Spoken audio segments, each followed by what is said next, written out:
మండలి బుద్ధ ప్రసాద్ పేరు దాదాపు ఖరారైనట్టుగా తెలుస్తోంది. ఇప్పటి వరకు అవనిగడ్డ స్థానాన్ని పెండింగ్ లో పెట్టింది జనసేన. మండలి బుద్ధ ప్రసాద్ చేరాక జనసేన అవనిగడ్డ అభ్యర్థిగా మండలి బుద్ధ ప్రసాద్ ను ప్రకటించే అవకాశం ఉంది. అవనిగడ్డ నుంచి సరైన అభ్యర్థిని బరిలోకి దింపాలి అని పవన్ కళ్యాణ్ ప్లాన్ చేశారు, టార్గెట్ గా పెట్టుకున్నారు. విస్తృతంగా ప్రజాభిప్రాయ సేకరణ చేయించారు జనసేనాని. బుద్ధ ప్రసాద్ తో పాటు తెర మీదకు పలువురి పేర్లు కూడా వచ్చాయి. అవనిగడ్డపై బుద్ధ ప్రసాద్ కు మంచి పట్టు ఉంది అని చెప్తున్నారు. 1999, 2004లో ఆయన కాంగ్రెస్ పార్టీ నుంచి గెలిచారు. 2014లో టీడీపీ నుంచి మండలి బుద్ధ ప్రసాద్ గెలిచారు. బుద్ధ ప్రసాద్ కు జనసేన టికెట్ ఇవ్వడంలో బాలశౌరి కీలక పాత్ర పోషించినట్టుగా తెలుస్తోంది. మండలి బుద్ధ ప్రసాద్ ఈ రోజు జనసేన పార్టీలో చేరబోతున్నారు. మరింత సమాచారం మా ప్రతినిధి రాజేష్ తో మాట్లాడదాం. రాజేష్, మండలి బుద్ధ ప్రసాద్ జనసేనలో ఈ రోజు చేరే అవకాశం ఉందా? అవనిగడ్డ సీటును మండలి బుద్ధ ప్రసాద్కే ఇస్తారా? అంటే ప్రస్తుతం మనకంతున్న సమాచారం ప్రకారం మండలి బుద్ధ ప్రసాద్ ఈ రోజు లేదా రేపు పవన్ కళ్యాణ్ కలిసి జనసేన పార్టీలో చేరబోతున్నట్టు తెలుస్తుంది. ఇప్పటికే పవన్ కళ్యాణ్ తో కూడా మాట్లాడి తెలుస్తుంది. ఇప్పటివరకు టీడీపీలో ఉన్నటువంటి బుద్ధ ప్రసాద్ తాజాగా ఇప్పుడు జనసేన నుంచి పోటీ చేయాలనే ఉద్దేశంతో జనసేనలో చేరిన తర్వాత ఆయన పేరు ప్రకటించే అవకాశం కనబడుతుంది. అవనిగడ్డ నియోజకవర్గంలో జనసేనలో కొంత నేతల మధ్య అంటే ఎక్కువ మంది టికెట్ ఆశిస్తున్న నేపథ్యంలో వాళ్ళకి ఇచ్చే బదులు మండలి బుద్ధ ప్రసాద్కి ఇవ్వాలని పవన్ కళ్యాణ్ నిర్ణయానికి వచ్చినట్టు తెలుస్తుంది. దానిలో భాగంగానే ఈ రోజు లేదా రేపు ఉదయం మండలి బుద్ధ ప్రసాద్ పవన్ కళ్యాణ్ కలిసి పార్టీలో చేరే అవకాశం కనబడుతుంది. మండలి బుద్ధ ప్రసాద్ సీనియర్ కాంగ్రెస్ పార్టీ నేతగా ఉన్నారు.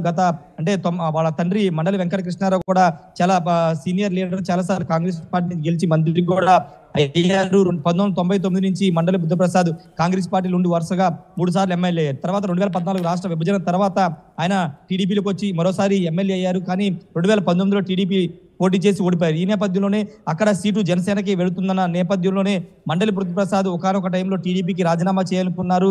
చాలా మంది మూకమ్మడిగా నాగాలంక, అవనిగడ్డ, మోపిదేవి మండలానికి సంబంధించినటువంటి కొంతమంది టీడీపీ నేతలు, మండల పార్టీ అధ్యక్షులు కూడా రాజీనామాలు చేసిన నేపథ్యం కూడా జరిగింది. అయితే ఇప్పుడు మండలి బుద్ధ ప్రసాద్కి ఇప్పుడు జనసేన నుంచి సీటు ఇప్పించడం ద్వారా పూర్తిగా ఇప్పుడు ఎవరైతే పోటీ చేయాలని ఆశ ఉన్నారో అందరూ కూడా కలిసి పనిచేసే అవకాశం ఉందనే భావనలోనే చంద్రబాబు, పవన్ కళ్యాణ్ మాట్లాడుకుని బుద్ధ ప్రసాద్ కి టికెట్ ఖరారు చేసే అవకాశం కనబడుతుంది. అయితే ఇక్కడ మండలి బుద్ధ ప్రసాద్ కి సీట్ ఇస్తే కనుక ఎంతమంది కలిసి వస్తారని దానిపైన స్పష్టత రావాల్సి ఉంది. ఎందుకంటే చాలా మంది సీట్ ఆశిస్తున్నారు కాబట్టి చాలా మంది ఇప్పటికే అటు బండ్రేడు రామకృష్ణ కానీ, మాదివాడ వెంకటకృష్ణ వీళ్ళంతా కూడా గత 2 సంవత్సరాలుగా నియోజకవర్గంలో తిరుగుతున్నారు, అనేక కార్యక్రమాలు చేస్తున్న నేపథ్యంలో ఇప్పుడు మండలి బుద్ధ ప్రసాద్ సీట్ ఇస్తే కనుక వాళ్ళు ఎంతవరకు మండలి బుద్ధ ప్రసాద్ గెలుపుకు సహకరిస్తారో చూడాల్సిన అవసరం ఉంది. అటు కోడూరు, అవనిగడ్డ, నాగాలంక, మోపిదేవి, చలపల్లి మండలాల్లో జనసేనలో చాలా గ్రూపులు ఉన్న నేపథ్యంలో ఆ గ్రూపులన్నింటినీ ఆయన ఏకతాటి మీద తీసుకొచ్చి ఏ విధంగా పనిచేస్తారనేది చూడాల్సిన అవసరం ఉంది. మనకు అందుతున్న సమాచారం ప్రకారం అయితే మండలి బుద్ధ ప్రసాద్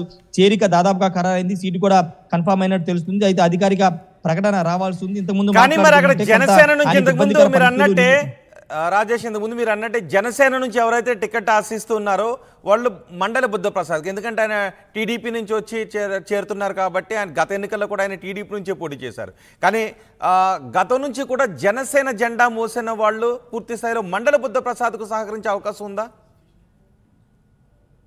అదే ఇప్పుడు వివాదంగా మారే అవకాశం ఉంది. ఎందుకంటే జెండా మోసి నియోజకవర్గంలో జనసేన పార్టీ కోసం పనిచేసిన వాళ్ళు చాలా మంది ఉన్నారు. వాళ్ళకి కాకుండా ఇప్పుడు మండలి బుద్ధ ప్రసాద్ సడన్ గా టికెట్ ఇవ్వడం కోసమే పార్టీ మార్చి మళ్ళీ టికెట్ ఇవ్వాల్సిన అవసరం ఏమొచ్చిందనేది జనసేన పార్టీ నేతలు చెప్తున్నారు. ఎందుకంటే నియోజకవర్గంలో చాలా మంది ఆశావాహులు ఉన్నారు, తిరుగుతున్న వాళ్ళు ఉన్నారు. వాళ్ళు ఎవరికొకరు ఇస్తే ఖచ్చితంగా జనసేన పార్టీ గెలుస్తుంది. అవనిగడ్డ ఖచ్చితంగా జనసేన కోటాలో గెలవబోతున్న సీటు అనేది మొదటి నుంచి కూడా ప్రచారం జరుగుతుంది. ఈ నేపథ్యంలో హడావిడిగా టీడీపీలో ఉన్నటువంటి మండలి బుద్ధ ప్రసాద్ ఇప్పుడు జనసేనలో తీసుకొచ్చి ఎమ్మెల్యేగా అభ్యర్థిగా ప్రకటించాల్సిన అవసరం ఏముందనేది ప్రధానంగా జనసేన పార్టీ తరఫున సీట్ ఆశిస్తున్న వారు చెబుతున్న మాట. జెండా మోసిన కార్యకర్తలు కానీ జెండా పట్టుకుని తిరిగిన అనేక కార్యక్రమాలు చేసినటువంటి నేతలు కాదని మండలి బుద్ధ ప్రసాద్ సీటు ఇవ్వడం పట్ల చాలా మంది ఆగ్రహంగా ఉన్నారు. ఒకవేళ సీటు అనౌన్స్ చేస్తే ఇప్పుడు ప్రచారం జరుగుతుంది, ఇంకా స్పష్టత రావాల్సి ఉంది కాబట్టి అధికారిక ప్రకటన వచ్చే వరకు చాలా మంది వెయిట్ చేస్తున్నారు. ఒకవేళ అధికారిక ప్రకటన వచ్చిన తర్వాత ఖచ్చితంగా రోడ్డు మీదకి వచ్చి నిరసన తెలియజేసే అవకాశం ఉంది. కొంతమంది పార్టీ మారే ఆలోచనలు కూడా ఉన్నట్టు తెలుస్తుంది. బుద్ధ ప్రసాద్ సీట్ ఇస్తే జనసేనలో మేము కంటిన్యూ కాలేమని ఒక మాట ఇప్పటికే మాట్లాడుకుంటున్నారు. వైసీపీ వైపు వాళ్ళు చూస్తున్నారు. ఈ నేపథ్యంలోనే మండలి బుద్ధ ప్రసాద్ సీటు ప్రకటిస్తే కనుక నియోజకవర్గంలో కొంత విభేదాలు తారాస్థాయికి వెళ్లే అవకాశం కనబడుతుంది. ఎందుకంటే జనసేన పోటీ చేసే సీట్ అని ఎప్పటి నుంచో ప్రచారం జరుగుతుంది. పొత్తులో బాగా జనసేనకే వస్తుంది, కానీ జనసేన కోసం పనిచేసినటువంటి వాళ్ళకి కాకుండా టీడీపీ నుంచి వస్తున్న బుద్ధ ప్రసాద్ ఇవ్వడం పట్ల చాలా మంది ఆగ్రహంగా ఉన్నారు. మరి బుద్ధ ప్రసాద్ వాళ్ళందరితో ఏ విధంగా మాట్లాడతారు, కలిసి ఏ విధంగా ప్రయాణిస్తారు, ఎన్నికలు ఏ విధంగా ఫేస్ చేస్తారనేది ఇప్పుడు చూడాల్సిన అవసరం అయితే కనబడుతుంది. ప్రస్తుతానికి పవన్ కళ్యాణ్ నిన్న ఫేవర్ కారణంగా హైదరాబాద్ వెళ్లారు. పిఠాపురం పర్యటన అర్ధాంతరంగా ఆపేసి హైదరాబాద్ వెళ్లారు. ఈ రోజు సాయంత్రానికి పిఠాపురం వస్తారని చెప్తున్నారు. ఒకవేళ ఫేవర్ తగ్గకపోతే కనుక ఈ రోజు సాయంత్రం లేదా రేపు పిఠాపురంకి వచ్చే అవకాశం ఉంది. కాబట్టి పవన్ కళ్యాణ్ అక్కడ పిఠాపురంలోనే జనసేన పార్టీ తీర్థం పుచ్చుకునే అవకాశం అయితే కనబడుతుంది. ఇంకా ఈ అవనిగడ్డ అనౌన్స్ చేస్తే కనుక జనసేన ఖాతాలో ఇంకొక ఒక సీటు మాత్రమే ఉంది. అది పాలకొండ నిమ్మక జయకృష్ణ పేరు వినబడుతుంది. ఆయన పేరు కూడా ఈ రోజు లేదా రేపు ప్రకటించే అవకాశం అయితే ఉంది. రోహిత్. రైట్ రాజేష్, ఇవాళ జనసేనలో మండలి బుద్ధప్రసాద్ చేరబోతున్నారు. పిఠాపురంలో పవన్ కళ్యాణ్ కలిసి పార్టీలో చేరబోతున్నారు మండలి బుద్ధప్రసాద్.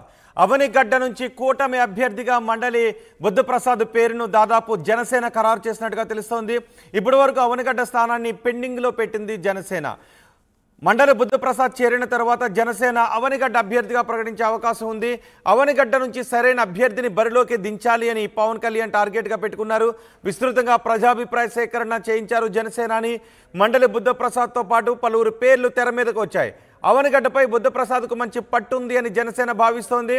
ఆయన గతంలో 3 సార్లు ఎమ్మెల్యేగా గెలిచారు. 1999, 2004లో కాంగ్రెస్ పార్టీ నుంచి, 2014లో టీడీపీ నుంచి మండలి బుద్ధప్రసాద్ ఎమ్మెల్యేగా గెలిచారు. మండలి బుద్ధప్రసాద్కు జనసేన టికెట్ను ఇవ్వడంలో బాలశౌరి కీలక పాత్ర పోషించినట్టుగా తెలుస్తుంది. ఇప్పటికే 19 అసెంబ్లీ స్థానాలను జనసేన ప్రకటించింది. ఇంకా 2 స్థానాలను ప్రకటించాలి.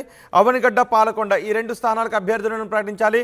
సో అవనిగడ్డ విషయంలో ఈరోజు మండలి బుద్ధప్రసాద్ జనసేనలోకి చేరిన తర్వాత ఆ స్థానాన్ని ఈరోజు బహుశా ప్రకటించే అవకాశం ఉందని తెలుస్తోంది. మరి ఇప్పటికే ఆ అవనిగడ్డలో జనసేన జెండా మోస్తున్న కార్యకర్తలు, టికెట్ను ఆశించిన నాయకులు ఈ విషయాన్ని వ్యతిరేకించే అవకాశం ఉంది అని తెలుస్తోంది. చూద్దాం ఏం జరుగుతుందో.